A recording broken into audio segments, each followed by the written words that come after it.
యేసుక్రీస్తు పేరిట అందరికీ శుభవందనాలు తెలియపరుస్తున్నాను. మరొక వీడియో పరిశుద్ధాత్మ జ్ఞానంతో దేవుని ప్రవక్తగా ప్రపంచానికి వీడియో నేను పరిచయం చేయబోతున్నాను. ఈ వీడియో పేరు ముఖ్య ఉద్దేశం ఏమిటంటే ఉజ్బెకిస్తాన్ దేశానికి దేవుని తీర్పు వచ్చి ఉన్నది. ఇది జరగబోయే ప్రవచనం.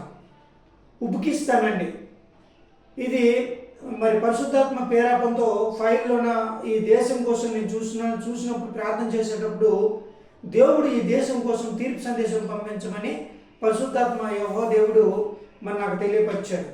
కాబట్టి ఆయన ప్రవక్తగా నాకు ఉన్న ధర్మం కాబట్టి ఈ దేశాన్ని మరి ఉజ్బెకిస్తాన్ దేశానికి తీర్పు సందేశం పంపించడము జరిగింది. కాబట్టి ప్రియమైన ప్రజలారా చాలా జాగ్రత్త వినండి. మరి దేవుడు ఎందుకు ఈ దేశాన్ని నేలమట్టం చేయాలనుకుంటున్నాడు, అసలు ఈ దేశంలో ఏముంది, అసలు ఈ దేశంలో ఏం జరుగుతుంది అనే విషయానికి వెళ్తే మరి గూగుల్ ఓపెన్ చేసి మరి కొన్ని విషయాలు నేను తెలుసుకున్నాను. అది కొన్ని పాయింట్లు మరి నేను రాశాను. కనీసం ఒక 7 పాయింట్లు ఉన్నాయండి. ఉజ్బెకిస్తాన్ దేశం కోసము మరి 7 పాయింట్లు ఉన్నాయి. మరి ఇప్పుడు పంపించింది ఇది 18వ దేశం అండి, తీర్పు సందేశం. ఇది నెంబరు 18కి వచ్చింది. ఎందుకంటే తీర్పు సందేశము ఇది 18వ దేశం తీర్పు సందేశం కాబట్టి అలాగలా తొందరగా వచ్చేస్తున్నాయి. 100 దేశాలు అంటే ఇంకొక కనీసం ఇంకా 82 దేశాలు ఉన్నాయి. ఇప్పటికి 20 దేశాలు దగ్గరదాపులు. మరి ఇది 18. అలాగలాగా ఒక్కొక్క దేశం కోసము అంతే 3 నెలలు మరి తీర్పు సందేశాలు దేశాల కోసం తీర్పు సందేశం 3 నెలల టైం తీసుకుంటుంది. ఈ 3 నెలల్లో లేకపోతే 4 నెలల టైం అయిపోయిన తర్వాత అప్పుడు ఒక్కొక్క దేశాన్ని దేవుడే నేలమట్టం చేయడానికి ఆయన సిద్ధంగా ఉన్నాడు. తన దేవదూతలు కూడా సిద్ధంగా ఉన్నారు. ఎందుకంటే నేను పంపించడమే లేటు. అర్థమవుతుందా ప్రజలారా? నేను పంపించడమే లేట్ అనమాట. ఈయన ఎంత తొందరగా తీర్పు సందేశాలు దేశాల మీద పంపిస్తే అంత తొందరగా దేవుడు యుద్ధాలు జరిపిస్తాడా, లేకపోతే భూకంపాలు పంపిస్తాడా, లేకపోతే భయంకరమైన తుఫాన్లు వస్తాయా, ప్రళయాలు వస్తాయా, సునామీ వస్తుందా, లేకపోతే భయంకరమైన తెగులు పంపిస్తాడా, ఆయన చేతిలో ఉంటుంది అనమాట. అర్థమవుతుందా? ఎందుకంటే ప్రజలు మార్పు చెందట్లే. ప్రజల్లోనే మార్పు లేదు అసలు. నామకార్థ క్రైస్తవులు అలాగలా తగలబడ్డారు. మరి దేవుని బిడ్డలు దేవునికి వ్యతిరేకంగా జీవిస్తున్న వాళ్ళు ఇలా తగలబడ్డారు. ఎందుకు చెప్తున్నానంటే పేరుకి క్రిస్టియనే చెప్తున్నాను కదా ఈరోజు దేవుని ప్రవక్తగా. దేవుడు ఎందుకు ఆయన తీర్పు తీర్చాలి ఎందుకు అనుకుంటున్నాడు అంటే ఆయన రాకడ సమయం దగ్గర పడిందని అర్థమవుతుందా? ప్రపంచవ్యాప్తంగా 195 దేశాల్లోన 100 దేశాలకు మాత్రమే దేవుడు ఎందుకు తీర్పు తీర్చాలనుకున్నాడు. ఇంకా 95 దేశాలు ఎందుకు ఆపినాడు అంటే అవి కూడా నెక్స్ట్ టార్గెట్లో ఉన్నాయి. కానీ మొత్తానికి 100 దేశాలని దేవాది దేవుడైన యెహోవా ఆయన దేవదూతల చేత నేలమట్టం చేసే వరకు ఆయన కోపాన్ని తగ్గదు. చాలామంది అనుకోవచ్చు, దేవుని బిడ్డలు చాలామంది ఉన్నారనుకోవచ్చు, నామకార్థ క్రైస్తవులు చాలామంది క్రిస్టియన్స్ ఉండొచ్చు. కానీ నామకార్థ క్రిస్టియన్ చెప్తున్నాను ఈ రోజున. ఎందుకంటే మేడిపండు చూడు మేలమయ్యుండు, పొట్ట ఇప్పు చూడు పురుగులుండు అని ఒక వేమన గారు ఒక పద్యం రాశారండి. అది చిన్నతనంలో నేను 2వ తరగతిలో చదువుకున్నా. అది 5వ తరగతిలో ఆ పద్యం ఉంది. మేడిపండు చూడు మేలమయ్యుండు, పొట్ట ఇప్పు చూడు పురుగులుండు. అంటే బయటికి మాత్రం నేను దేవుని బిడ్డని, నేను క్రిస్టియను, నేను క్రైస్తవుని అని బయటికి చెప్పుకుంటారు తప్ప లోపల మాత్రం పురుగులు ఉంటాయి. చెప్పాను కదా, లోపల మాత్రము కక్షలు, కుట్రలు, భయంకరమైన కుళ్ళిపోయిన మనస్తత్వాలు ఇవన్నీ ఉంటే దేవుడు తీర్పు తీర్చడండి. ఇలాంటి దరిద్రమైన ఏసుకలు వేస్తున్నారు క్రైస్తవులు. ఇంకో విషయం చెప్పాలంటే మీకంటే హిందువులు బెస్ట్. దేవుడు ఎందుకు తీర్పు తీర్చాలనుకుంటున్నాడు దేశాల మీద కంటే మీలాంటి దరిద్రమైన పనులు చేస్తున్నారు కాబట్టి, మీలాంటి దరిద్రమైన క్రైస్తవులు ఉన్నారు కాబట్టి అందుకే దేవుని కోపం వచ్చింది. లేకపోతే ఎందుకండి దేవుడు తీర్పు తీస్తాడు అనేక దేశాల మీదకి? అంటే దేశాల మీద దేవుడు తీర్పు తీస్తాడంటే దేవుడికి వ్యతిరేకమైన ప్రజల్ని దేవుడు ఉంచుతాడా? నేలమట్టం చేసి పడేస్తాడు. జపన్య గ్రంథంలో ఒకటి ఉన్నది. ఏంటుంది? సిగ్గుమాలిన జనులారా కూడునండి, పొట్టుగాలికి ఎగిరినట్లు సమయం గతించుతున్నది. ఆయన ఉగ్రత మీ మీదకి రాకమునిపే, ఆయన కోపాగ్ని మీ మీదకి రాకమునిపే ఆయన సన్నిధికి రండి. చూసారా? పేరుకి మాత్రమే దేవుని బిడ్డలు. అంతే. నేనేం చెప్తున్నానంటే పేరుకి మాత్రమే మీరు దేవుని బిడ్డలు. చెప్పాడు కదా, మేడపండు చూడు మేడమేయండు, పొట్ట ఇప్పు చూడు పురుగులు అని. మీరు పైకే క్రిస్టియను, నేను దేవుని కుమార్తెని, నేను దేవుని కుమారుణ్ణి, నేను దేవుని సేవకుడిని అంటున్నారు తప్ప లోపల భయంకరమైన పాపం పనులు మీరు చేస్తున్నారనే విషయాలు కూడా నేను చెప్తున్న దేవుని ప్రవక్తగా పరిశుద్ధాత్మ ప్రేరేపణతో. అందుకే దేవుని తీర్పు వచ్చింది. ప్రియమైన ప్రజలారా చాలా జాగ్రత్త వినండి. మరి ఉజ్బెకిస్తాన్ దేశానికి దేవుని తీర్పు వచ్చి ఉన్నది. ఇది జరగబోయే ప్రవచనం. మరి ఆ దేశంలో ఏం జరుగుతుంది, ఆ దేశంలో మరి ఏమున్నది, ఆ దేశం కోసం దేవుడు ఎందుకు తీర్పు తీర్చాలనుకుంటున్నాడు, ఆ దేశాన్ని ఎందుకు దేవుడు నేలమట్టం చేయాలనుకుంటున్నాడు, ఒకసారి ఈ వీడియోలో మరి కొన్ని పాయింట్లు నేను రాశాను. గూగుల్లోకి వెళ్ళి గూగుల్లో చూశాను. గూగుల్లో ఉన్న దేవునికి వ్యతిరేకమైన పాయింట్లు మీకు రాసి నేను తెలియపరుస్తున్నాను. చూడండి, ఒకటో నెంబర్ ఏముంది ఇక్కడ, ఈ ఉజ్బెకిస్తాన్ దేశానికట ఒకటో నెంబర్ ఉజ్బెకిస్తాన్ దేశంలో జనాభా 3,43,00,000 మంది జనాభా ఉన్నారండి. ఇందులో ఈ 3,43,00,000 జనాభాలోన కొన్ని ఎక్కువ శాతము ఇస్లాం మతస్థులే ఉన్నారు, ఎక్కువ శాతము ఇస్లాం మతస్థులే ఉన్నారు. కానీ అక్కడ మరి వేరే మతాలను కూడా వాళ్ళు పూజ చేస్తున్నారని ఇక్కడ గూగుల్ మనకు తెలియపరుస్తుంది. ఈ దేశం కోసం, ఉజ్బెకిస్తాన్ దేశం కోసం. చూడండి, ఇక్కడ రెండో పాయింట్కి వస్తే ఇస్లాం మతం ఎక్కువ ఉంది. మూడో పాయింట్కి వస్తే ఈ దేశంలోట అల్లర్చుకు నాటుపాటలాట వైభవ్యంగా జరుగుతాయట, అందరు సందాలతోట డ్యాన్సులు వేస్తారట, బుర్కథలు వేస్తారు, నాటికలు వేస్తారట ఈ దేశంలో. అంటే అందరు సందాలతోటి అల్లర్చుకు నాటుపాటలు, తర్వాత నాట్యములాట చేస్తారట. ఓకేనా. 4వ పాయింట్కి వస్తే ఈ దేశంలో 4 పాయింట్లు వస్తే ఇది ఎక్కువగా బిల్డింగ్లు వీళ్ళు ఎక్కువ ప్రేమిస్తారండి, బిల్డింగ్లు. అందుకే దేవుడిని నేలమట్టం చేయాలని ఆయన ఇష్టపడ్డాడు. ఆయన దేవత దేవుడు ఆయన ఎందుకు నేలమట్టం చేయాలని ఇష్టపడ్డాడు, వీళ్ళు ఎక్కువగా బిల్డింగ్లు ప్రేమిస్తున్నారట. ఓకే. నెక్స్ట్ 5వ పాయింట్కి వస్తే ఒకటి కంటే ఎక్కువగా పెళ్ళిళ్ళు చేసుకుంటారంటే మగవాళ్ళట, మగజాతట ఈ దేశంలో ఎక్కువ ఒకటి కంటే ఎక్కువగా పెళ్ళిళ్ళు చేసుకుంటారట. ఈ దేశంలో ఎంత పాపం జరుగుతుంది చూడండి. నెక్స్ట్ 6వ పాయింట్కి వస్తే హిందూ దేవతలను ఎక్కువగా పూజ చేస్తారటండి ఆ దేశంలో. అంటే ఇక్కడ జరుగుతుంది ఏంటి, ఇస్లాం మతం ఎక్కువగా ఉంది, కానీ ఇస్లాం మతస్థులు కూడా హిందూ దేవుళ్ళని పూజ చేస్తారట. ఇక్కడ చూడండి, ఇక్కడ హిందూ దేవతలను ఎక్కువగా పూజ చేస్తారు. ఇక్కడ 7వ పాయింట్కి వస్తే కొండలను ఎక్కువగా వీళ్ళు ప్రేమిస్తారండి. అక్కడ ఉన్న ప్రదేశం అంతా కూడా నేను గూగుల్లో చూస్తే వీళ్ళు ప్రకృతినే ప్రేమిస్తున్నారండి. యెహోవా దేవుడిని మర్చిపోయారు, యెహోవా దేవుడిని అసలు మర్చిపోయారు అన్నమాట, మర్చిపోయారు అసలు ఈ దేశస్తులు. అందుకే దేవుడు తొందరలోనే ఈ ఉజ్బెకిస్తాన్ దేశాన్ని దేవుడు తొందరలోనే నేలమట్టం చేయబోతున్నాడు. అది తొందరలోనే జరగబోయే ప్రవచనం. కాబట్టి చాలా జాగ్రత్తగానండి. ఎందుకంటే మరి ఇక్కడ దేవుడు మరి ఎక్కువ శాతము మరి ఇక్కడ హిందూ దేవతల్ని ఎక్కువ పూజ చేస్తున్నారంటే ఇక్కడ జరుగుతుందంటే ఇస్లాం మతం తక్కువగా ఉంది. ఇస్లాం మతం ఇక్కడ ఏముందో చూడండి, ఇక్కడ ఉజ్బెకిస్తాను, ఉత్తర కొరియా, ఇక్కడ ఉజ్బెకిస్తాను మరి స్థానమాట ఉత్తర ఆసియాట, జనసంఖ్య 2 కోట్లు. ఇది 10 సంవత్సరాల కిందటి ఫైల్ నాకు వచ్చిందండి. ఇప్పుడు గూగుల్లో చూస్తే 3,43,00,000 మంది జనం ఉన్నారండి. అంటే 1 కోటి మంది పెరిగారండి 10 సంవత్సరాల కిందటి ఈ ఫైల్ నాకు ఉంది. కాబట్టి ఇక్కడ అధిక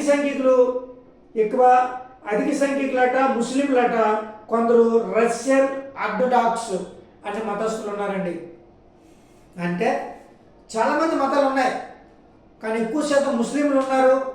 కానీ ముస్లింలు ఉన్నట కొంతమంది అట మరి దేవతలను పూజ చేస్తారట, అంతే ఎక్కువ మంది హిందూ దేవతలను పూజ చేస్తారట ఆ దేశంలో అని గూగుల్ మనకు చెప్తుంది. కాబట్టి ఇక్కడ హిందువులని లేరండి, ఇక్కడ హిందువులు ఎవరు లేరండి. అధిక సంఖ్యకులు ముస్లింలు ఉన్నారు, కొందరు రష్యన్ ఆర్థోడాక్స్ హిందువులు ఇక్కడ రాయబడలే. కానీ ఆ దేశంలో ఉన్నట హిందూ దేవతలను ఎక్కువగా పూజ చేస్తారట. అంటే ఇక్కడ జరుగుతుంది ఏంటంటే కొంతమంది ముస్లింలు కూడా హిందూ దేవతల్ని అక్కడ దేశంలో పూజ చేస్తారని ఇక్కడ మనకు అర్థమవుతుంది. ఓకేనా.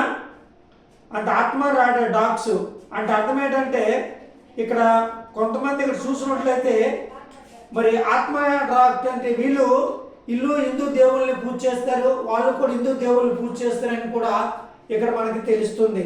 ఇక్కడ హిందువులు అయితే హిందూ దేవుళ్ళని పూజ చేస్తారని నేను చెప్తాను, కానీ గూగుల్లో ఏమన్నదంటే మరి ముస్లింలు దేవుళ్ళని పూజ చేస్తారు అండ్ కొంతమంది అట హిందూ దేవుళ్ళని పూజ చేస్తారట.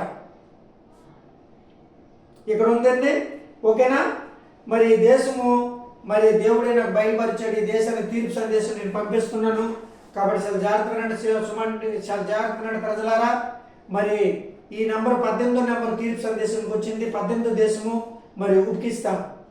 మరి ఒకటో పాయింట్ చూసినట్లయితే ఈ జనాభా 3,43,00,000 మంది జనాభా ఉన్నారు. అందులో ఎక్కువ శాతము ఇస్లాం మతం ఎక్కువ ఉంది. కానీ ఈ దేశంలో అల్లరికు ఆటపాటలు ఎక్కువగా ఉంటాయట. మన 4వ పాయింట్ చూసినట్లయితే బిల్డింగ్లు ఎక్కువగా ప్రేమిస్తారట. ఇలాంటి బిల్డింగ్లు ప్రేమిస్తారు. 2వ ప్రకృతిని ప్రేమిస్తారట. మన 4వ పాయింట్కి వస్తే 1 కంటే ఎక్కువగా పెళ్ళిళ్ళు చేసుకుంటారట.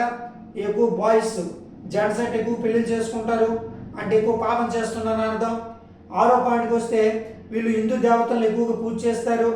7వ పాయింట్కి వస్తే కొండలను ఎక్కువగా ప్రేమిస్తారు. ఇదండి ఉజ్బెకిస్తాన్ దేశం కోసము మరి నేను గూగుల్లోకి వెళ్ళి ఈ విషయాలు తెలుసుకున్నాను. అందుకే దేవుని తీర్పు ఆ దేశానికి తొందరలోనే వచ్చి ఉన్నది. కాబట్టి ఎందుకంటే ఏ దేశం కోసం చూసినా సరే యెహోవా దేవుడు పూర్తిగా మర్చిపోయారండి. అందుకే దేవుడు నేలమట్టం చేయాలని 100 దేశాలని తీర్మానం చేసుకున్నాడు దేవుడు. దేవుడు అని యెహోవా తీర్మానం చేసుకున్నాడంటే ఇంక యాపటండి దేశాలు ఉంటాయా? దేవుడే తీర్మానం చేశాడు అక్కడ.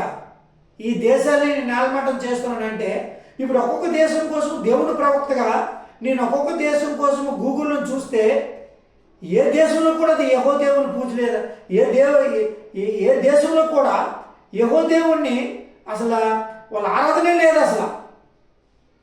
ఇంకా దేవుడు ఊరుకుంటాడండి? ఈ పిచ్చిమైన ప్రజలు అసలు ఇవి ఆలోచనలు ఎలాగున్నాయండి? అసలు వీళ్ళది ఆలోచనలు ఎలాగున్నాయి? నేను ఒక సమయంలోన ఏ దేశం కోసం నేను తెలుసుకోలేదండి, నాకు అవసరం లేదు అనుకున్నాను. కానీ దేవుడని యెహోవా ఆయన ఏం చెప్పాడంటే, భక్తుడా నేను కొన్ని దేశాలని నీకు ఫైల్ ఇచ్చాను, ఆ ఫైల్లో కొన్ని దేశాలు ఉన్నాయి, ఆ దేశాలను కొన్ని దేశాలని నువ్వు తీర్పు సందేశాలు పంపించు అన్నప్పుడు నేను ప్రార్థన చేసుకున్న ప్రభువా మరి నేను ఎలాగ తీర్పు సందేశాలు పంపించాలి, ఏ రకంగా పంపించాలి నాకేం తెలదు కదా అన్నప్పుడు నాకు దేవుడని యెహోవా పరిశుద్ధాత్మ పేరాపంతో గూగుల్ని ఓపెన్ చేయమని బయలుపరిచాడు. ఆ గూగుల్లోని రహస్యాలే నేను తీసుకొస్తున్నాను దేశాల మీదకి. అర్థమవుతుంది కదా? నాకు ఏ దేశం నేను తిరగలేదండి, ఏ దేశం కోసం తిరగలేదు, ఏ దేశానికి కూడా వెళ్ళలేదు, భారతదేశం తప్ప ఇంకే దేశం ముఖం కూడా నేను చూడలేదు. కానీ దేవుడని యెహోవా ఈ స్థలంలోనే ఆయన సన్నిధి ఉంచాడు. కాబట్టి ఈ స్థలంలోనే ప్రపంచానికి యెహోవా వాక్కు అంటే ఈ స్థలం నుండే ప్రపంచ దేశాల మీదకి ఆయన వాక్కు బయలు వెళ్తుంది. అర్థమవుతుందా? ఏ టెంపుల్లోనా, ఏ బిల్డింగ్లోనా, లేకపోతే ఏ చర్చిల్లోనా, లేకపోతే పెద్ద పెద్ద బిల్డింగుల్లోని దేవుని వాక్యాలదు. ఈ స్థలం నుండి దేవుని వాక్యం వెళ్తుంది. ఈ స్థలంలో గాడ్స్ ప్రాఫిట్ లూకా, ఇక్కడ దేవుని ప్రవక్త ఉన్నాడు. Prayer warrior of the world, ఇక్కడ ప్రపంచం యొక్క సింహగర్జన మోకాల ప్రార్థన వీరుడు దేవుని ప్రవక్త ఈ స్థలంలో ఉన్నాడు. కాబట్టి ఈ స్థలము ఆయనకి ఇష్టమైన స్థలం కాబట్టి ఇది ప్రపంచానికి యెహోవా వాక్కు. ఈ స్థలం నుండే ఆయన వాక్కు వెళ్తుంది ప్రపంచ దేశాల మీదకి. తీర్పు వెళ్ళినా, హెచ్చరిక వెళ్ళినా, ప్రేమ సందేశం వెళ్ళినా, ఏది వెళ్ళినా ఈ స్థలం నుండి వెళ్ళాలి. ఇంక ఏ స్థలంలో నో సెన్స్. అర్థమవుతుందా ప్రియమైన ప్రజలారా? అందుకే ఈ ధన్యత నాకు ఇచ్చాడు దేవుడు, ఈ అధికారం నాకు ఇచ్చాడు. అందుకే నేను ప్రతి దేశం కోసము గూగుల్ ఓపెన్ చేసి ఆ ఉన్న రహస్యాలను దేవుడికి వ్యతిరేకమైన దేశాలు ఉన్నాయా లేవా, దేవుడికి వ్యతిరేకమైన పనులు ఏమేమి చేస్తున్నారు వీళ్ళు, ఇప్పుడు నాకు అధికారం వచ్చింది చూడడానికి. అందుకే ప్రతి దేశం కోసం నేను చూస్తుంటే కొన్ని దేశాలను కొండలను ప్రేమిస్తున్నారు, కొన్ని దేశాలను కుక్కలను నక్కలను ప్రేమిస్తున్నారు, కొన్ని దేశాలు గుర్రాలను ప్రేమిస్తున్నారు, కొన్ని దేశాలు కొండలను ప్రేమిస్తున్నారు, కొన్ని దేశాలు మనుషులను ప్రేమిస్తున్నారు. ఇలాగ నేను చూసుకుంటూ వెళ్ళిపోతే 100 దేశాలు అసలు ఏం జరుగుతుందో జరగదో నేను చాలా ఒక వింత అనిపిస్తుంది నాకు. అర్థమవుతుంది కదా ప్రియమైన ప్రజలారా? అందుకే ప్రతి దేశం కోసం నేను గూగుల్లో చూస్తున్నాను. ఏ దేశం కోసం చూసినా దేవుని ప్రేమ, యెహోవా ప్రేమ కనబడటం లేదండి. యెహోవా ప్రేమ కనబడటం లేదు. పనికిమాల దరిద్రమైన ప్రేమలు కనబడుతున్నాయి తప్ప యెహోవా ప్రేమ మాత్రం ఒక దేశంలో కూడా కనబడట్లేదు. అందుకే ఆయన ఉగ్రత దేశాల మీద పడింది. కాబట్టి చాలా జాగ్రత్తగా రండి సుమండి, చాలా జాగ్రత్తగా రండి. ఎందుకంటే మరొక దేశం కోసం వద్దాం ముందుకి. ఇది 18వ దేశము తీర్పు సందేశం వెళ్తుంది. కాబట్టి చాలా జాగ్రత్తగా రండి సుమ. ఎందుకంటే చాలామంది అనుకోవచ్చు పెద్ద పెద్ద బిల్డింగ్లో దేవుడు ఉన్నాడు, పెద్ద పెద్ద మసీదులో దేవుడు ఉన్నాడు అనుకోవచ్చు. చాలామంది అది మూర్ఖత్వం అనుకోవాలి మీరు. ఇక్కడ ఈ స్థలంలోనే ఇది యెహోవా సన్నిధి, ఇదే స్థలంలో గాడ్ ఆఫీస్. ఈ స్థలం నుండే ప్రపంచానికి యెహోవా వాక్కు బయట వెళుతుందండి. ఇదే సైన్యంలో అధిపతి యెహోవా వాక్కు. కాబట్టి చాలా జాగ్రత్త. ఎందుకంటే మొన్నటి కాలంలో ఒక సేవకులు అనమాట, ఎక్కువ సంఘాలు, అతనికి 1500 మంది మరి సంఘం ఉంది. ఆ సేవకులు నాకు ఫోన్ చేసి యూట్యూబ్లో నా యూట్యూబ్ నెంబర్ చూసి, నా ఫోన్ నెంబర్ చూసి ఫోన్ చేశారు. ఏమని ఫోన్ చేశారు చెప్పాలా? ఏమని అడిగారు చెప్పాలా? ప్రవక్త అయిన లోకా గారు, దేవుని ప్రవక్త అయిన లోకా గారు, అసలు మీ విషయాన్ని నేను చాలాసార్లు గమనిస్తున్నాను.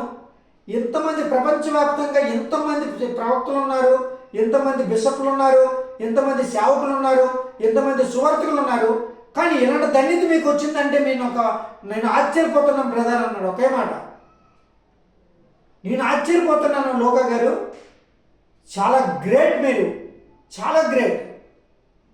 100 దేశాలకి మీరు తీర్పు సందేశాలు పంపిస్తున్నారంటే అది మామూలు విషయం కాదు. దేవుడు అలాగే మిమ్మల్ని ఎన్నుకున్నాడు. ఆయన ప్రవక్తగా, నిజమైన ప్రవక్త మీరే. అందుకే దేవుడు అలాగే ఎన్నుకున్నాడు మిమ్మల్ని. ఆయనకి ఇష్టమైన వారు మీరే. ఆయన అన్నాడండి ఆ మాట, ఆ సేవకులు అన్నారు ఆ మాట. చూసారా ప్రియమైన ప్రజలారా? ఎందుకంటే నాలో స్వార్థం లేదు, కుళ్ళిపోయిన మనస్తత్వం ఉండదు, తర్వాత కుళ్ళిపోయిన ఆలోచనలు ఉండవు, ఏముండవు. ఆయన పరిశుద్ధాత్మ జ్ఞానం నా బ్రెయిన్లో ఉన్నది, పరిశుద్ధాత్మ జ్ఞానం. ఇది తెలుసుకోండి. చాలామంది నేను యూట్యూబ్లో పెడుతున్నాను వీడియోలు, చూస్తున్నారు, కొంతమంది చూడట్లేదు. నాకేం అవసరం లేదు. మీరు చూసినా ఒకటి, చూడకపోయినా ఒకటే. నా చిత్తం నేను నెరవేర్చుకుంటూ వెళ్ళిపోతాను అంతే. దేవుడు మాత్రము ఆ 100 దేశాలు మాత్రం నేలమట్టం చేయక తప్పడు. అది జరుగుతుంది. అది ప్రవచనాలు. అవన్నీ నేను యూట్యూబ్లో పెట్టిన వీడియోలన్నీ కూడా ప్రవచనాలే అండి. అవి జరగబోయే ప్రవచనాలు. నేను వీడియోలు పెడతాను, చూసినా చూడకపోయినా నాకేం అవసరం కూడా లేదు. మీరు చూసినా ఒకటే, చూడకపోయినా ఒకటే. నా ధర్మము, నా చిత్తం నెరవేర్చుకుంటూ వెళ్ళిపోతా. దేవుని చిత్తము, నా ధర్మం నెరవేర్చుకుంటూ వెళ్ళిపోతా. 100 దేశాలు అయిపోయిన తర్వాత నేను కామ్గా ఉంటా.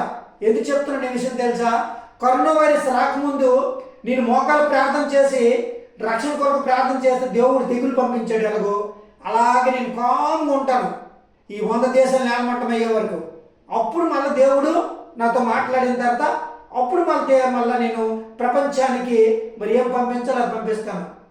కాబట్టి ఇది అయిన తర్వాత ఈ 100 దేశాలకి నేను తీర్పు సందేశాలు పంపించిన తర్వాత వాక్య గాయకుడుగా దేవుడు ఎన్నుకుంటున్నాడు.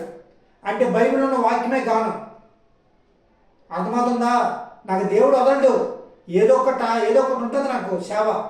ఈ సేవ అయిపోయిన తర్వాత నెక్స్ట్ సేవ వాక్య గాయకులు. ఆ తర్వాతే ప్రపంచానికి ఏం సందేశాలు పంపించమంటే ఆ సందేశాలు పంపిస్తాను దేవుని ప్రవక్తగా. అర్థమవుతుంది కదా? చాలా జాగ్రత్తగా రండి. మరి వీడియో పేరు ఏం పేరంటే ఉప్కిస్తాన్. మరి ఉప్కిస్తాన్ దేశానికి దేవుని తీర్పు వచ్చి ఉన్నది. ఇది జరగబోయే ప్రవచనం. అందరికీ యేసు క్రీస్తు పేరిట అందరికి వందనాలు తెలియపరుస్తున్నాను. మీరు లైక్ చేసినా లైక్ చేయకపోయినా సరే నాకు యూట్యూబ్ సొమ్ము నాకు యూట్యూబ్లో సొమ్ము ఏం రావట్లేదు. నన్ను యూట్యూబ్ సొమ్ము కోసం నేను ఆశపడట్లేదు. నేను చేస్తున్న డ్యూటీ నేను కూడా డ్యూటీ చేసుకుంటున్నాను. నా డ్యూటీ వచ్చిన డబ్బులు నాకు చాలు. చాలామంది అనుకోవచ్చు, అమ్మో ఇతనికి లైక్ చేస్తే యూట్యూబ్లో డబ్బులు వచ్చేదనుకో. అది పిచ్చి ఆలోచనలు మీకు. మీరు సత్యాన్ని తెలుసుకోమని చెప్తున్నాను. నాకు యూట్యూబ్ ఛానల్ మీద నాకు కట్లేం రావట్లే. నేను కష్టపడి పని చేసుకున్న దేవుని ప్రవక్తని, అంతే, ఒక కార్మికుడిని. అర్థమవుతుంది కదా? అందరికి యేసు పేరిట వందనాలు తెలియపరుస్తున్నాను.